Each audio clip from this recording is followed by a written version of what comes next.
જો પાઠશાલાને અમે ગ્રેવિટીલેસ ઓર્ગેનાઇઝેશન એવું કહીએ છીએ. બરાબર સાંભળજો, એક સંસ્થા તરીકે ગ્રેવિટીલેસ કેમ થઈ શકે? આના માટે માનવ ચેતનાને, એના વિજ્ઞાનને સમજવાની કોશિશ કરીએ. તો માનવ ચેતનાની માંગ શું છે, આ માંગને સમજીએ. આ માંગને કોઈ વ્યવસ્થા પૂરી કરી શકતી હોય તો એ વ્યવસ્થા ખરેખર માનવ માટે બનેલી છે એવું કહેવાય. માનવની મૂળભૂત માંગને કોઈ વ્યવસ્થા પૂરી ન કરી શકતી હોય તો એ વ્યવસ્થા માનવ માટે ખરેખર છે નહીં. અને લાગે તો પણ ક્યારેક ભ્રમવશ એને લાગે કે આ વ્યવસ્થા મારે માટે છે, પણ એ વ્યવસ્થા એના માટે છે નહીં.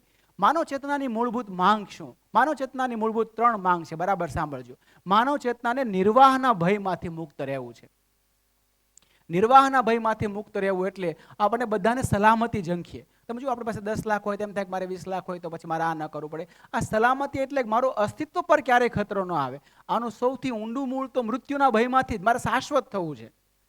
પણ એનો રોજિંદા જીવનમાં મૃત્યુનો ભય રોજિંદા જીવનમાં જે રીતે પ્રગટ થાય છે, નિર્વાહના ભાગરૂપે પ્રગટ થાય.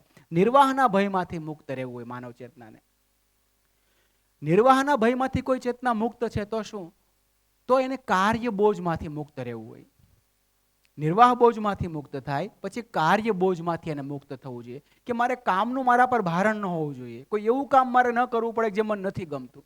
અને કાર્ય બોજ ન હોય તો જીવનમાં ખાલીપો સર્જાય. હું કરું શું, મારો અર્થ શું, મારો મતલબ શું? એટલે સ્વબોજ. માનવ ચેતનાને સ્વબોજમાંથી મુક્ત રહેવું છે. માનવ ચેતનાની મૂળભૂત માંગ આ છે. એને નિર્વાહ બોજમાંથી મુક્ત રહેવું છે, એને કાર્ય બોજમાંથી મુક્ત રહેવું છે અને એને સ્વબોજમાંથી મુક્ત રહેવું છે. આને જ શાસ્ત્રોમાં સતચિત અને આનંદના ચેતનાની સર્વશ્રેષ્ઠ સંકલ્પના તરીકે મહાપુરુષોએ મૂકી છે, એવું અમે સમજીએ છીએ.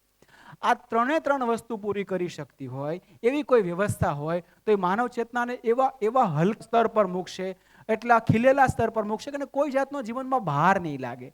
આ જીવનના તમામ પ્રકારના ભાર આ 3 ભારના મૂળમાંથી પ્રગટ થાય છે. આ 3 ભાર માનવ ચેતનામાંથી ખેંચી લેવામાં આવે તો એને બીજો કોઈ ભાર જ નથી. એ સાક્ષાત મોક્ષની અવસ્થામાં એવું જીવન જીવી શકે.